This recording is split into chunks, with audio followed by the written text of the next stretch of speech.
Everybody, we are back. It is Taped Onlie's favorite podcast, favorite channel, favorite is everything. We are back. You guys already know what to do. Hit the subscribe button, subscribe. Hit the like button if you like it. Hit the dislike button if you don't like it. Leave a comment if you like it. Leave a comment if you don't like it.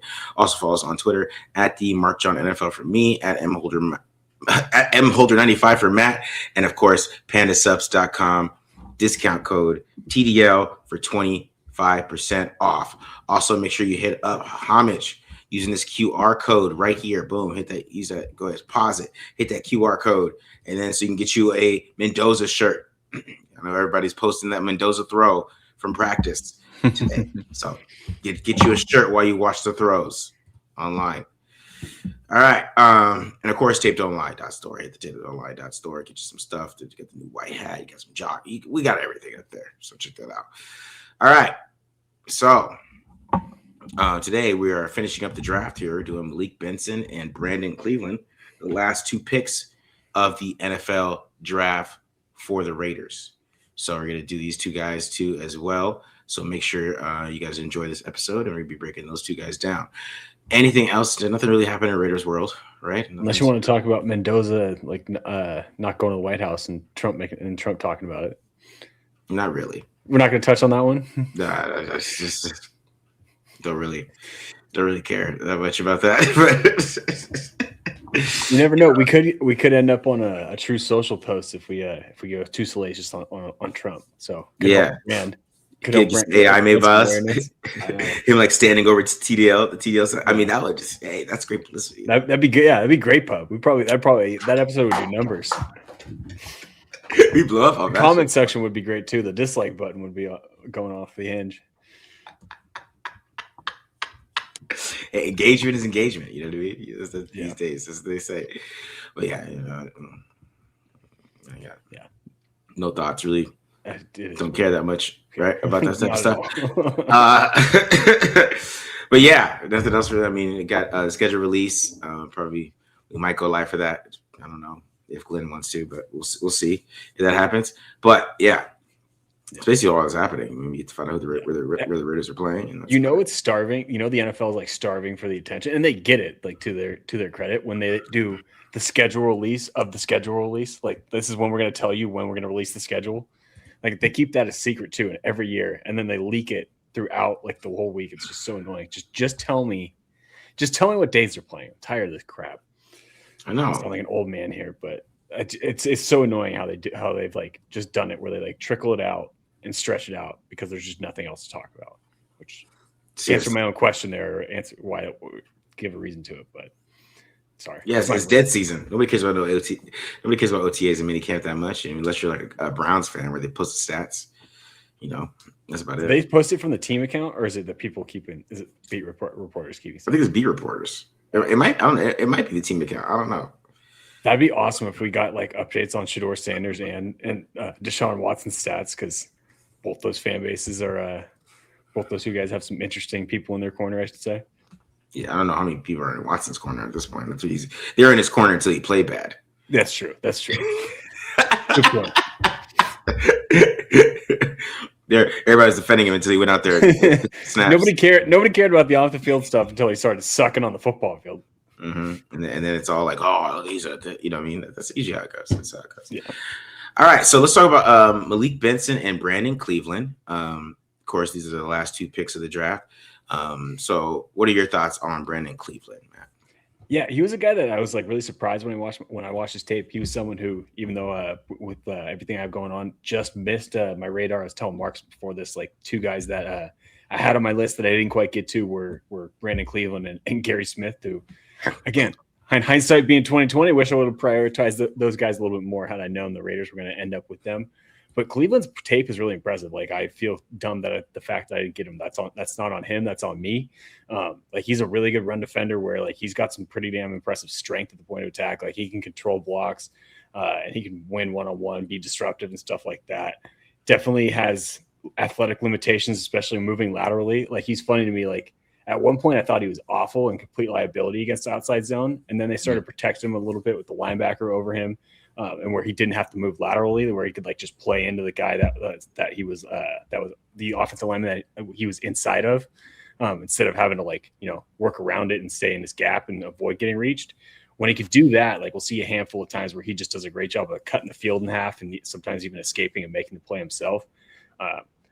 So definitely can contribute as a run defender. I think I said it last year with the linebackers and Cody Lindenberg, but tackle and specifically with defensive tackle and specifically nose tackle, that's a wide open competition where anybody on the roster could get cut or be a starter. And I believe you at this stage. And so I think that gives Brandon Cleveland a great opportunity to at least maybe get some PT this year.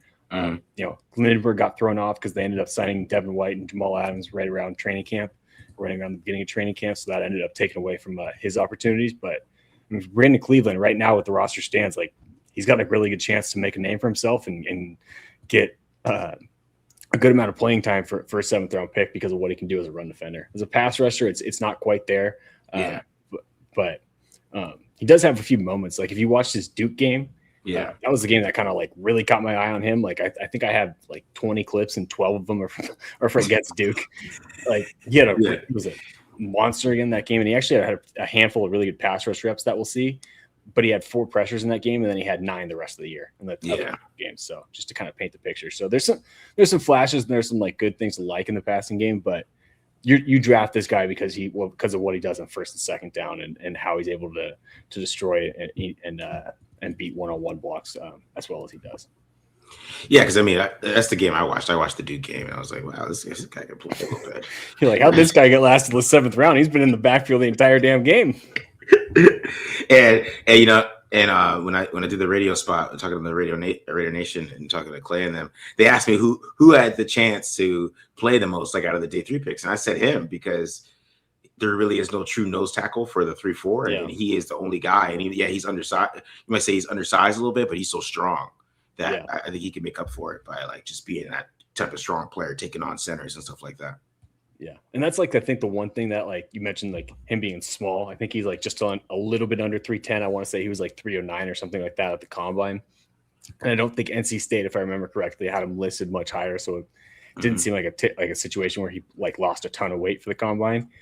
So he's a little bit under like that 320 mark that you want for a typical nose tackle. And that'll show up sometimes when he's taking on like double teams and combo blocks. Like he'll concede a little bit of ground and sometimes he's able to recover and whatnot. But I think that's probably one of the biggest things that when we look at him and being like one of the hurdles of him getting on the field on top of making the adjustment to the NFL is he going to be big enough to kind of hold his ground and hold his water against those against double teams in the NFL. Because that's definitely one of the things that for him against the run, like he had a few flashes, but that was something I noticed too, where like he's just doesn't quite have the mass to just absorb contact and stuff like that and stay in the A gap consistently. But he did have a few nice reps that'll show against combo blocks where he recovers well and stays in his gap to make some plays.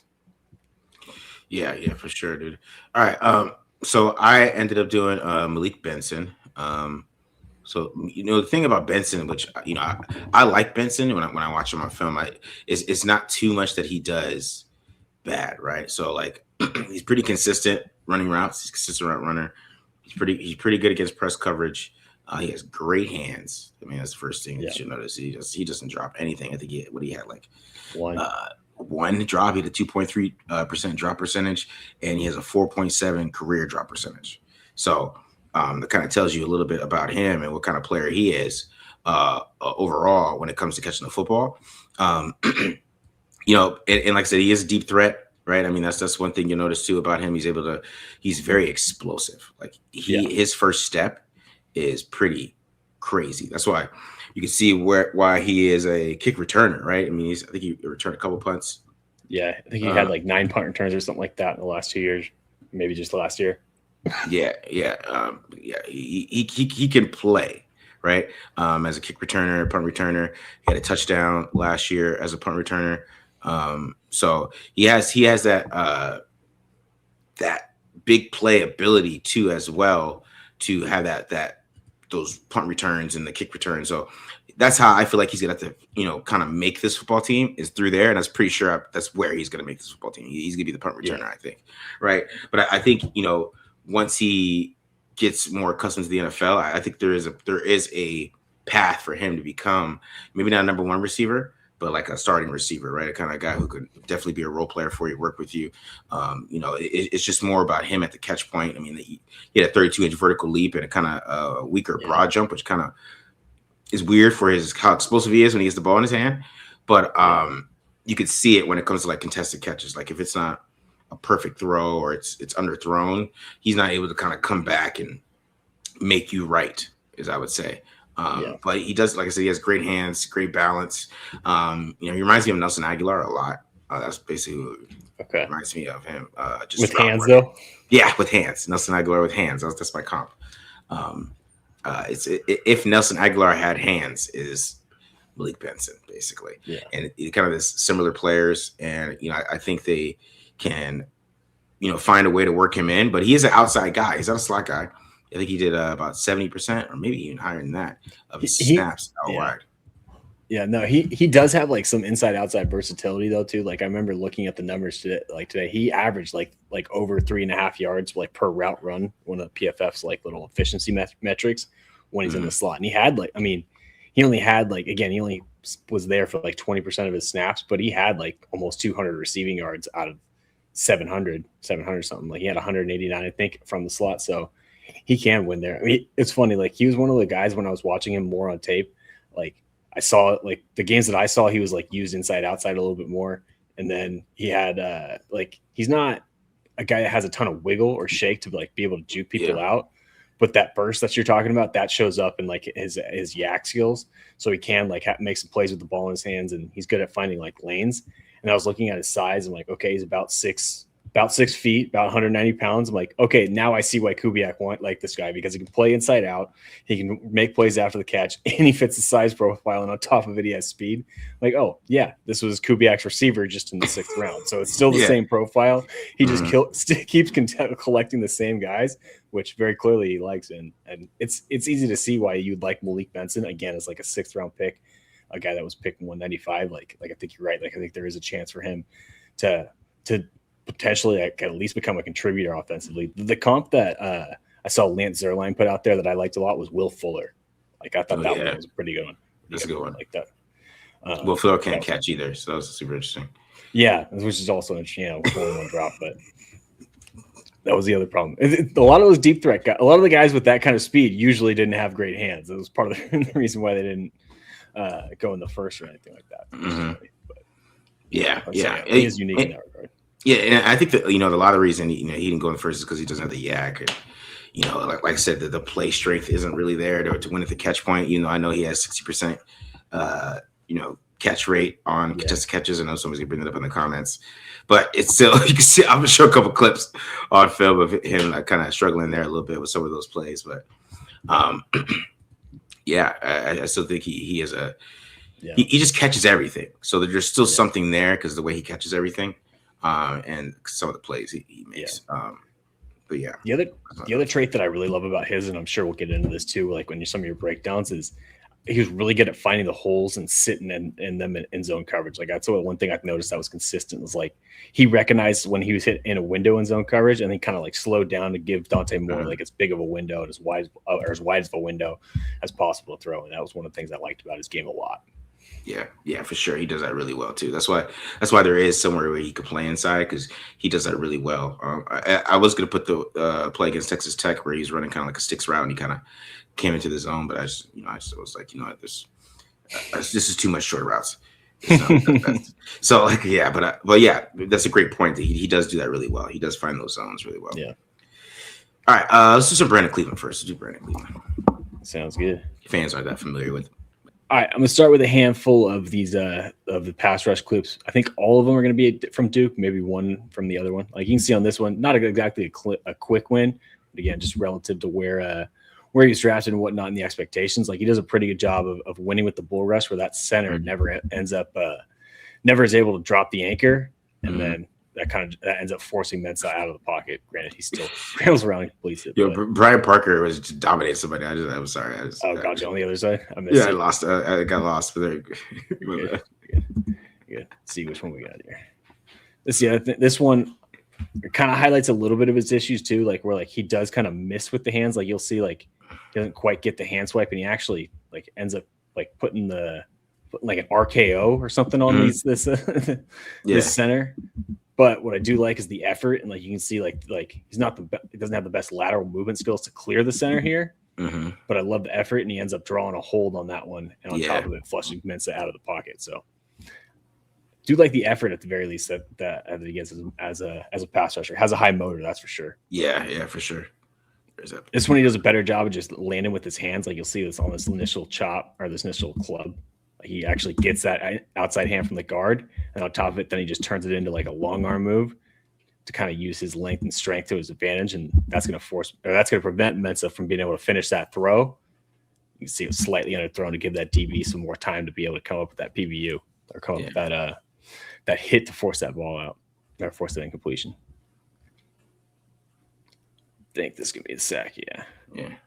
This one's a little bit more encouraging for his movement skills for sure, because you'll see him do a good job of crossing the center's face, right? It's going to line up as a 2 technique and then slant into that strong side A gap.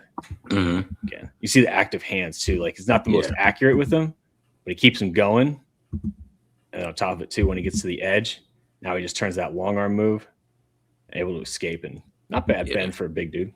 Yeah, it's pretty good bend right there. Come flat. Yeah, come flat down the line. Ends up getting the sack there. But yeah, again, all 4 pass rush clips were from that Duke game. So to give you an idea, so it wasn't consistent by any means. But again, we're gonna keep seeing these black jerseys because he gave the Blue Devils hell. Yeah, he did. He did, man. It was crazy. And this one, like with the linebacker blitzing into the B gap here, it end up taking on the center. It turns us into a 2 gap. I didn't even realize that on the first time I watched this. You can see like he's staying on the inside gap first, or staying on the field side gap, and then just dominates the center. Yeah. And quick shot. Boom. Nice violent hands. Like that. Ends up crossing the face. So again, for him playing nose tackle, this is an encouraging rep, because this is something he would get a lot of, especially in an odd front, if he can get those one-on-one matchups with centers. Did a pretty good job of beating him in this game. Here we get a little outsider mid zone. So this is what I'm talking about too, where like his strength against these outside or mid zone blocks, or the reach blocks, I should say.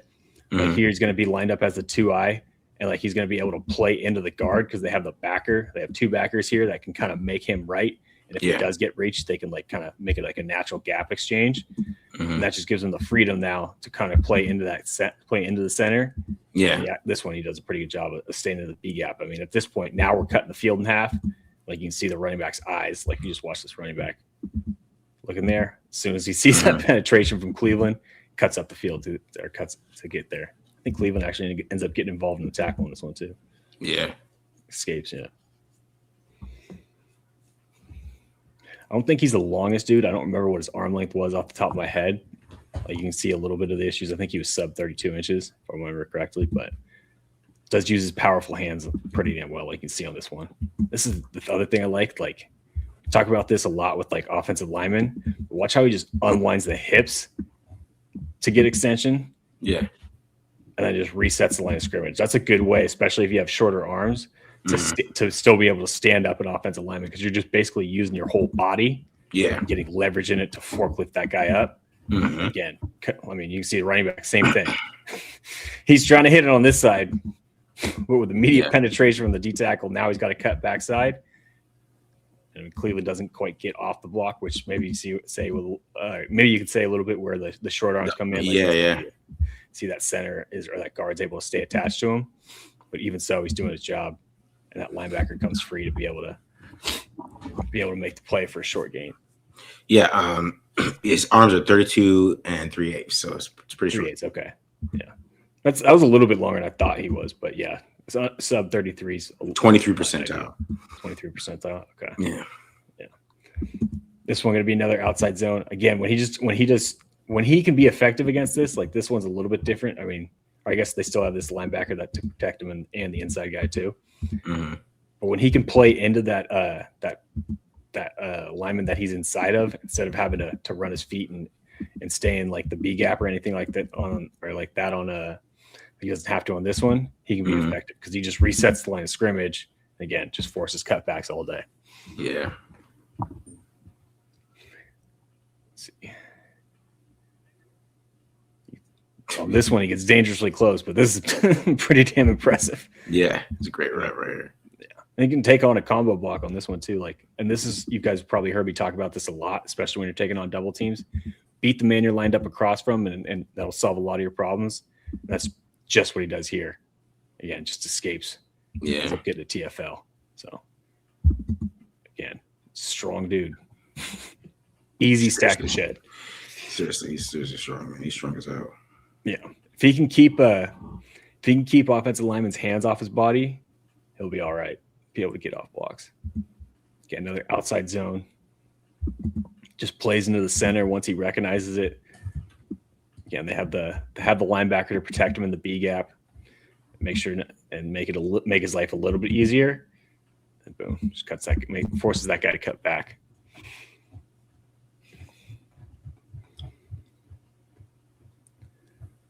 Which one? This is great. I think they have a little bit of a run stunt on here that helps him out. You'll see this that 4-eye. I think. Oh no, he just gets his ass kicked. Never mind. That's not a run stunt. Just anyway, yeah. I will say though, smart of Cleveland to pick up on it, because I mean, on top of that too, I mean, you can't take on a down block any better than this. As soon as he sees this center like start to go to that 3 technique, just gets his eyes to the guard. And gets ready for the fight again. Same thing. It gets off the block and ends up making the tackle with a little bit of assist from the dude. I'm watching why Brian Parker had to play tackle because he ain't got no other good. Anyways, those Duke guys were having a rough one. Another great one. I mean, basically the same one we have is here just against Georgia Tech. The same one we just saw. Just a great job against Keelan Rutledge right there, right? Yeah, it's a Rutledge. I will say Hayes King's supposed to run off his Rutledge's butt, but again, this is a pretty damn good rep. I mean, he takes the fight to Rutledge, and like you can see, like he wins at the point of attack, right? Yeah, Rutledge is on his heels. Like that's not exactly a winning position if you're an offensive lineman. That's why Cleveland is able to shed that block even with King, not running the correct way. Yeah, but yeah, a pretty good rep against Rutledge. Boom.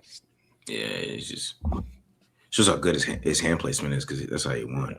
He's got some heavy hands. Yeah, for sure.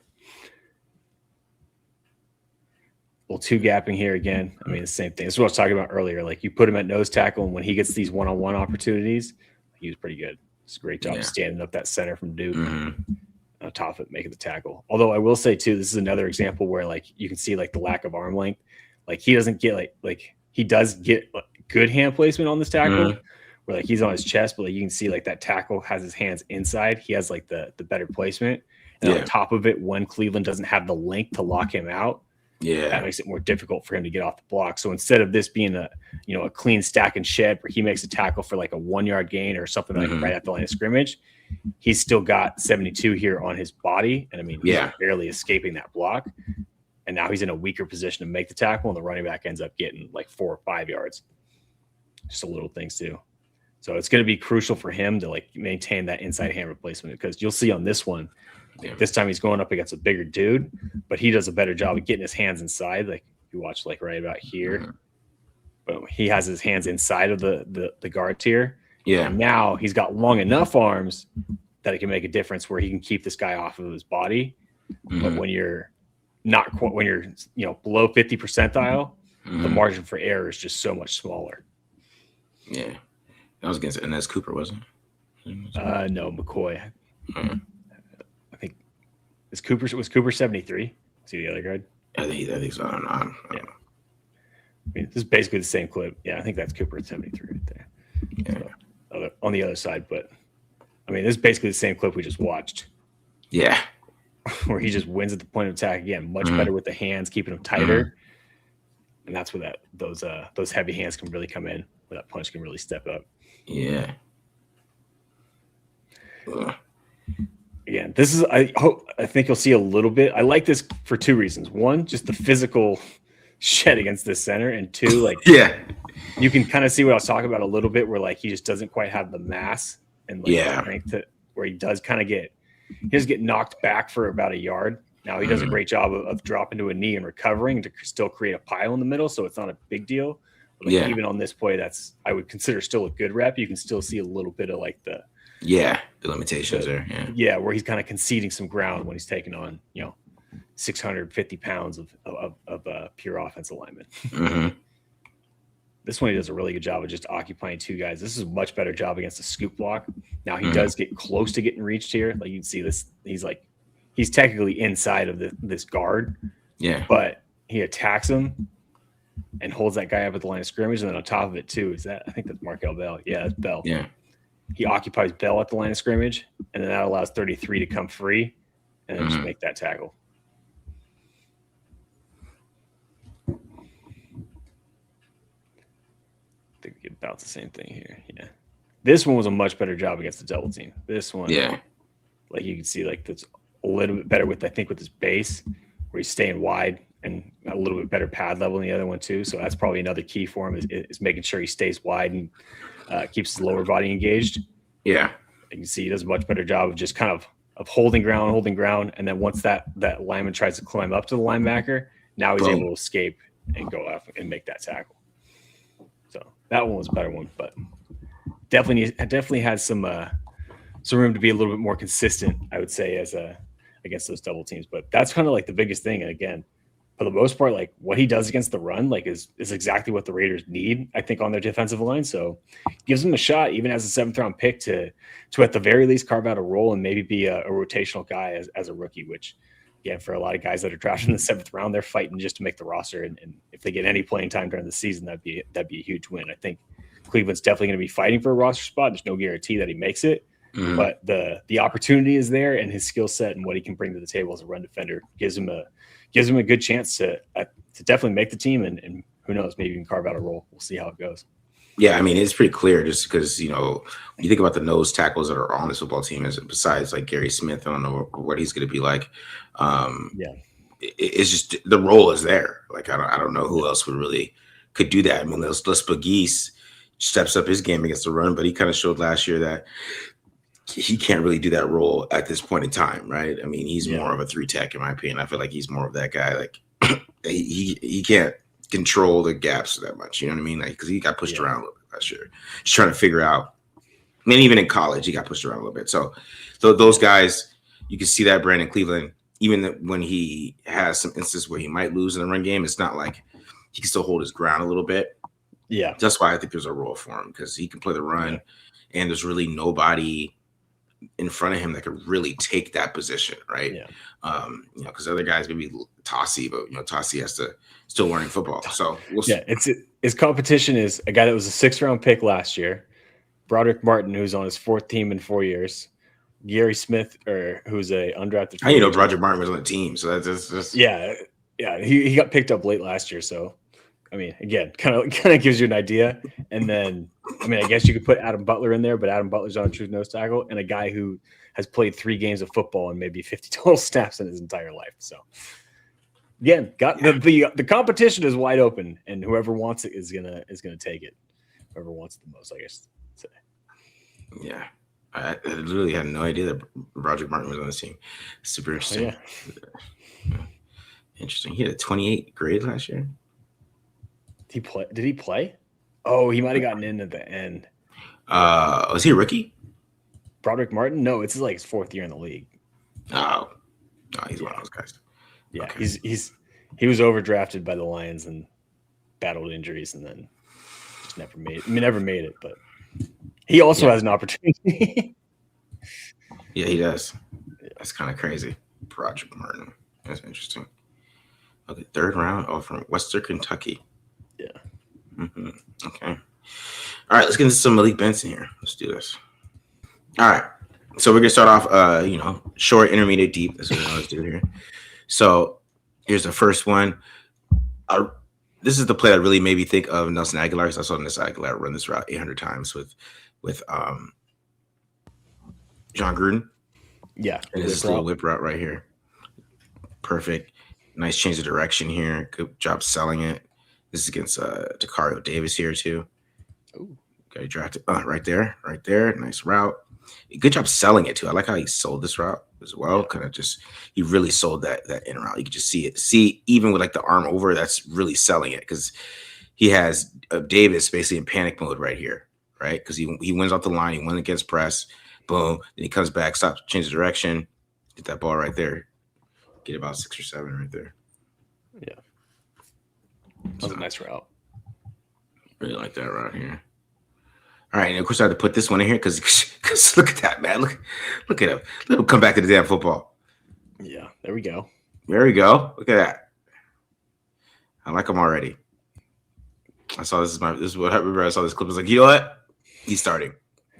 There's an I'm sure you have it. I think it's in this game, but he ran an out route too where he did a great job coming back to the football. I'm like, oh, Marcus is gonna love this one. Yeah. The other thing I like too is like you kind of notice it on this one is he does a pretty good job of using his speed as a weapon. Like he does a good job like pushing vertical and getting that running back or that cornerback to like open his hips and fly by. Mm-hmm. Davis was worried about his speed. It's one of Davis's games was against him. That's for sure. All right, so you get another hitch route on this one, but this one is kind of shows off his explosiveness, just how explosive he is after the catch here on this one. But you're right, man. What I like is that he can stop on a dime too. He just stops, right? It's not like it's no waste of movement when he's running these hitch routes, and he keeps these corners like they just the threat, right? You already see this guy. He's about to hit. He's about to hit a bail. He's about to bail right there. He's about to be in side turn. You just hit that boom. Yeah. So I really like that. You see how explosive he is after the catch here. Boom. Catch that football. Nice hands. Make sure you get the football and then just get upfield. Look how quickly he gets upfield there. Right? Yeah. Like it's not a lot of breaking tackles, but that's turning a little 5-yard pass into a big play right there. Boom. He gets right upfield. So there's some yak ability there for sure. That maybe doesn't come up in like breaking tackles, but if you can get him in open space and even get him on some screens and stuff like that, he can. He has good vision when he has the ball in his hands. I like this route because this ends up being a quick hitch too. But you can already see, man, he is selling that go. 27 is already in panic mode, right? He is panicking that Benson's about to run past him, and then boom, just stops right on a dime like that, right? And so you create that separation, right? Nice little catch there. Make sure you secure that football. But you can see how he even tries to get in his blind spot a little bit. You see the release, the stem, and he's stemming outside here, right? That sells that go route. Because usually if a guy's running a hitch route, he's not really, kind of trying to get to this red line right here. And he's trying to get past that. So you make sure he stays on it. And then just kind of boom, hits it right there. That's no play. That's what I'm saying. Like you kind of see that the lack of yak a little bit, but yeah, he doesn't make anybody miss. That's for sure. Yeah, he's all about. He needs a lane, but he has the speed to take advantage. But that's mainly how he makes plays after the catch. Yeah, here's a quick little slant route, which I like this one too because this one just shows his hand concentration, but it's also a good route. So like you can see him here get upfield first, right? Sell that go, head up. See his head's up. He's selling that go, which kind of freezes Davis a little bit here. And then boom, that quick snap into that slant. So that's what I'm talking about with the route running, man. There's a lot of quick change of direction. Yeah. And not a lot of wasted movement. It's very sudden. And then what I like here, make sure to secure the catch. And then, he knows he's about to get hit here. He's got that linebacker coming here. Secure that catch. Boom. Make sure you hold on to that football. This is where Kubiak gloves him right here. Boom. Right there. Boom.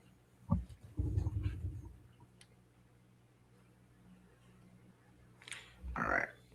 So here's another one too. Another one in traffic.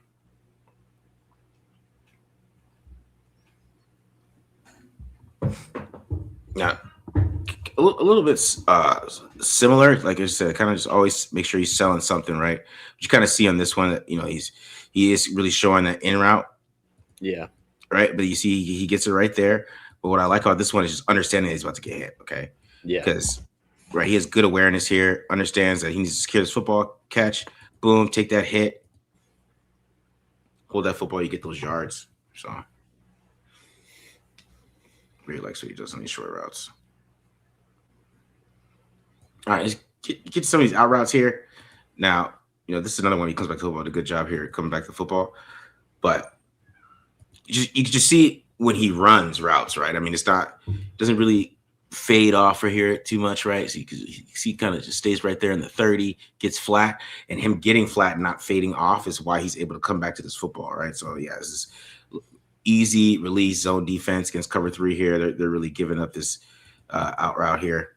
Texas Tech, they're giving up this whole side of the field. Yeah. But you can see here he does a good job of coming back to his football, right? You really can't see it too much because of the stadium set up, but yeah, kind of get the idea here. Boom, quick out, get upfield, make that catch right there.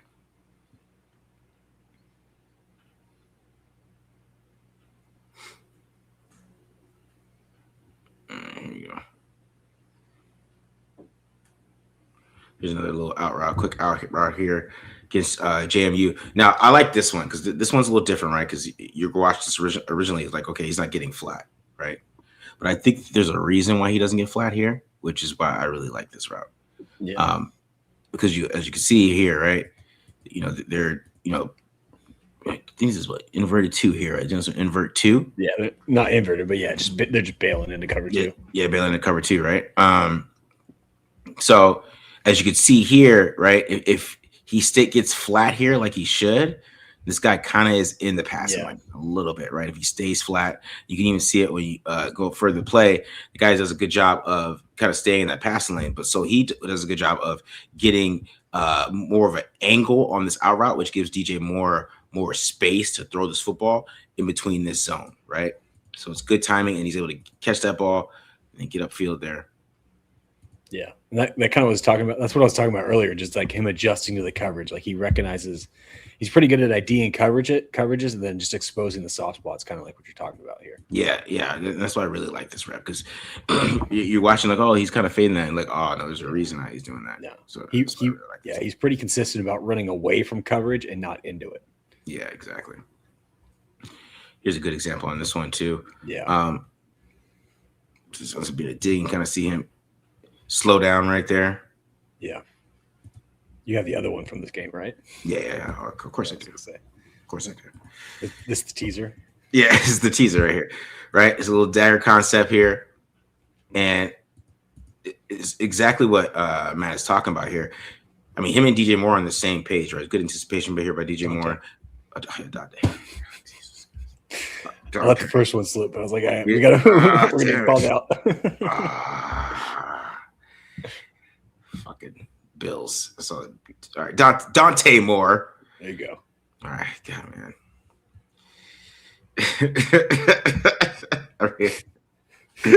I realized it the second time. I'm saying DJ shit. All right, here you go. But Moore has good anticipation, but what I like too is that he understands the anticipation part of this and where he's going to throw the football. So he's going to stop right here, right in between the zone. Because if he keeps running, he goes full speed. He could outrun this, right? He does a good job to stop it, make sure he's in that zone. Yeah. And he getting upfield, getting that catch. And the seam route and the dagger concept kind of protects him a little bit, but like a safety's job is to nail the crossers, is to pick up that drag route. Yeah. Or it's the weak hook defender who picks him up. And either way, if he just runs full speed across the field, he's going to run himself into coverage. Yeah. It's smart to like pull up and make sure he maximizes that window. Yeah.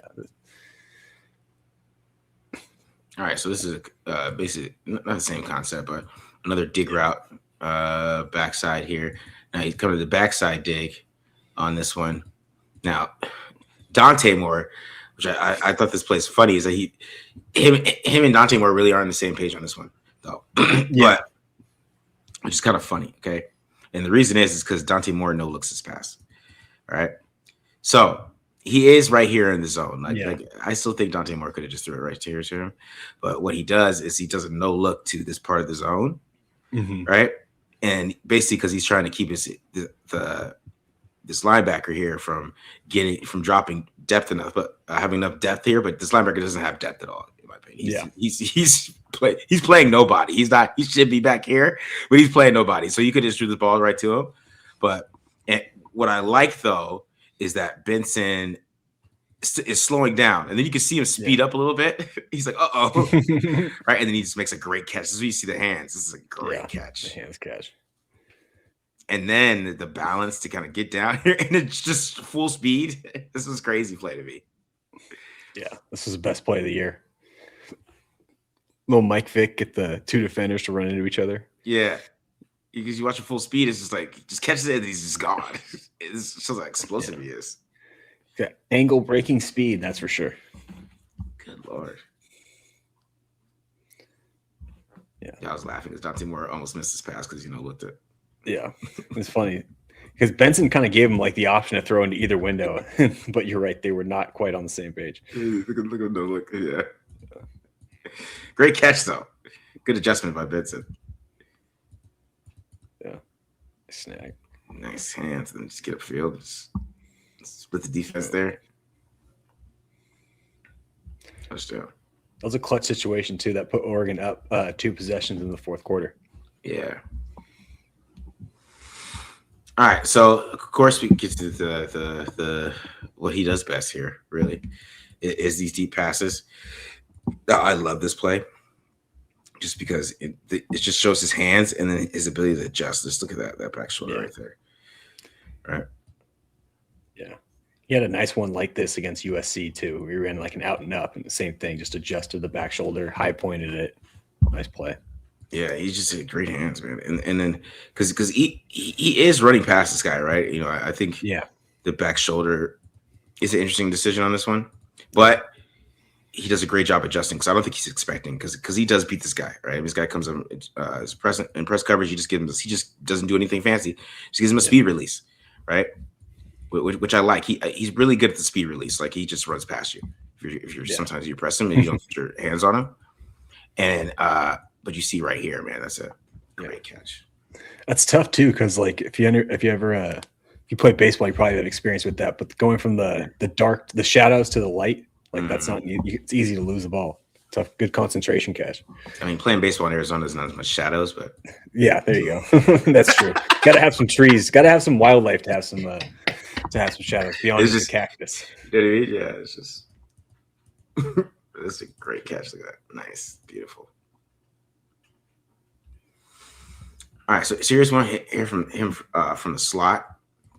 Now, this is what I'm talking about, him just running past people, right? Because this safety, number 7 here from James Madison, I don't know where he's going to play NFL football, or if he's going to play NFL football, or he might be a great coach. But he just runs right past this dude. Like it's just, he's so fast, this dude falls. Okay, now Dante Moore can't get this ball there, but. As again, the pick, you just kind of see the speed that he has in the middle of the field, man. He just runs past this dude. Yeah, sub 4.4 right there. Make the white guy trip. and then tackles him. Yeah, and that's how that guy got into sales.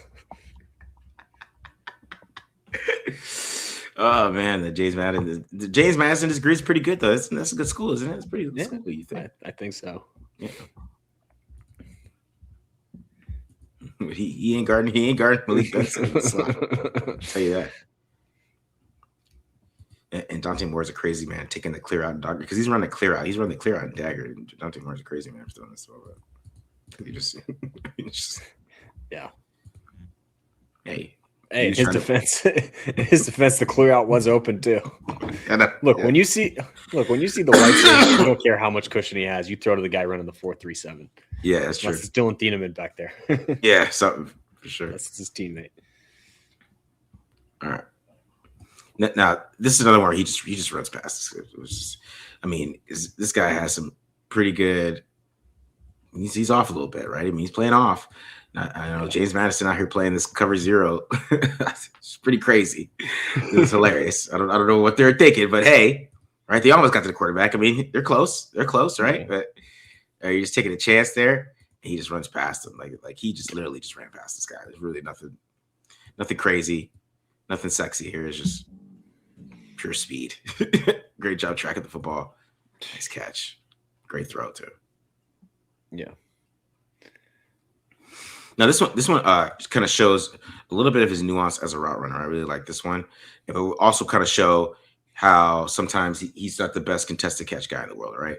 So you're going to see him on this route here, right? He gets a good inside release here, right? Good. So understands because he's running a post corner here.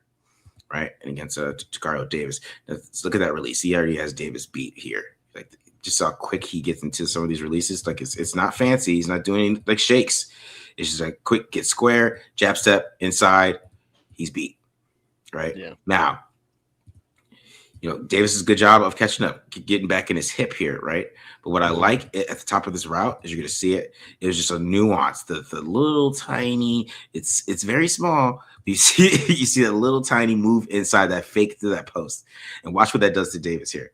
It's a little, right? And he's back, and the Davis is falling, and he's wide open. Now Moore can't get this pass there, which that's why I wonder if he's actually going to be taking the first round next year after watching this. But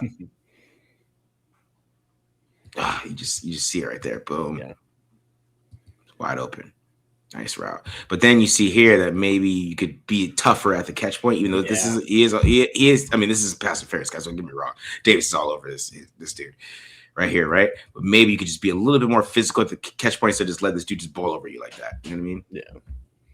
Yeah, I can see what you're saying a little bit. Like you'd like to see him still come down with this if he can. Yeah, an ideal world. Yeah, he just got bullied a little bit. Yeah, on the back side here, you can see a little bit from this side too.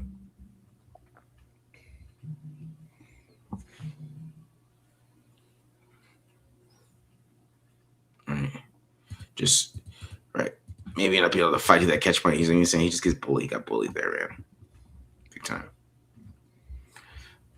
But great route, though. Great route. This is another one too, where this will be the last one here. Let me see right here. So I really like. You see another just pure speed release, which he is great with the speed releases. He's just speed. It's not even gonna mess with anything, right? He's good at press coverage because he just runs past the dude, has no chance to put his hands on him. Yeah. Right. He just runs right past him, and he's got the separation that he needs right now. This ball's underthrown. Okay, this ball's gonna be underthrown. That's what I'm talking about. Being able to kind of, you have those great hands, but the throw has to be perfect on some of these deep routes. I mean, I still want him to be able to kind of come up with his football, or at least draw the flag here. He doesn't do either one. Right? I know it's an underthrown ball, but I definitely want you to be able to draw the flag here at least, because this corner's he's panicking. He's in panic mode. Yeah. He's just running. He's just trying. He doesn't the ball's coming. He doesn't. Yeah. You know what I mean? Yeah. Maybe going up and high pointed a little bit sooner or something like that to draw the flag. Yeah. That's what it's a perfect way to draw a flag here. Kind of make some kind of play here. Of course, you definitely just want a little bit of a better throw too as well. But you can kind of see him even kind of see that it's coming short a little bit late here. Like you kind of wish that he would kind of see that earlier. Just this guy in panic mode, and he can kind of jump up and make that catch, but you can kind of see it. He almost grabbed it though. He almost had it. Yeah. He's gonna come up with it. Yeah, maybe if he had a better vert, be able to get up there a little bit better and get a clean, but better chance at a clean catch. Yeah, for sure, dude. All right, so yeah, that's Malik Benson, man. Like I said, there's a lot to like. I think it's a lot to like. Like I said, a lot you could build on, where you could see him becoming like a bigger contributor. We don't know what's gonna happen with Jalen Naylor, right? Because he basically is the same. Him and Jalen Naylor are like the same size. They're both 6'1", 190, right? They're both I think Naylor's a little bit smaller, but yeah. Yeah. Again, the Kubiak size, they're all about the same frame. Yeah. Same size guys at the wide receiver position, but like he does fit that mold of what Kubiak likes. So there's a chance that he could become that starter later on. But I think what you're going to see him early on is returning punts. I think even with the hands, you're not expecting him to drop a punt. You're not expecting him to do anything like that. Where he can just use his body. He does a good job of deciding when to use his hands, deciding when to use his body for catches. I think he's a good mixture of that, because some guys are just pure body catchers. But he understands, okay, if I'm about to get hit, maybe I should catch this with my body. If I'm not about to get hit, I can catch this with my hands. He does a good job of understanding that. So there is a lot to like, though. I really do like his game. I think you kind of touched on it a little bit too. He's just a smart football player. Like you can tell, he's been in college for a while and been in a few like high level programs. Like Mhm. his football IQ just really stands out on tape and in those areas and what we're talking about too, with him being able to read coverage and all that stuff too. So just a smart player who again has game changing type of speed and after the catch isn't going to make anybody miss, but he is a guy that he's a threat to take it to the house with how much burst he has every time he touches the ball, which speaks to his punt return ability too. Because you give that guy a lane, and he's going to break some ankles. That's for sure. Yeah, for sure, dude. All right, guys. Well, that is our episode today. Hope you guys enjoyed this episode. Hit the subscribe button, subscribe. So we'll be back. I think we'll be back Friday. We'll talk about the schedule on Friday, and then of course we do some undrafted guys. I got to probably do some. Was it EJ Williams? Maybe I'll do Hemby or something like that. We'll figure that out. Dive into some of those undrafted guys and see what we like about that and who has a chance to make this football team. But we are out of here, guys. Subscribe. Peace.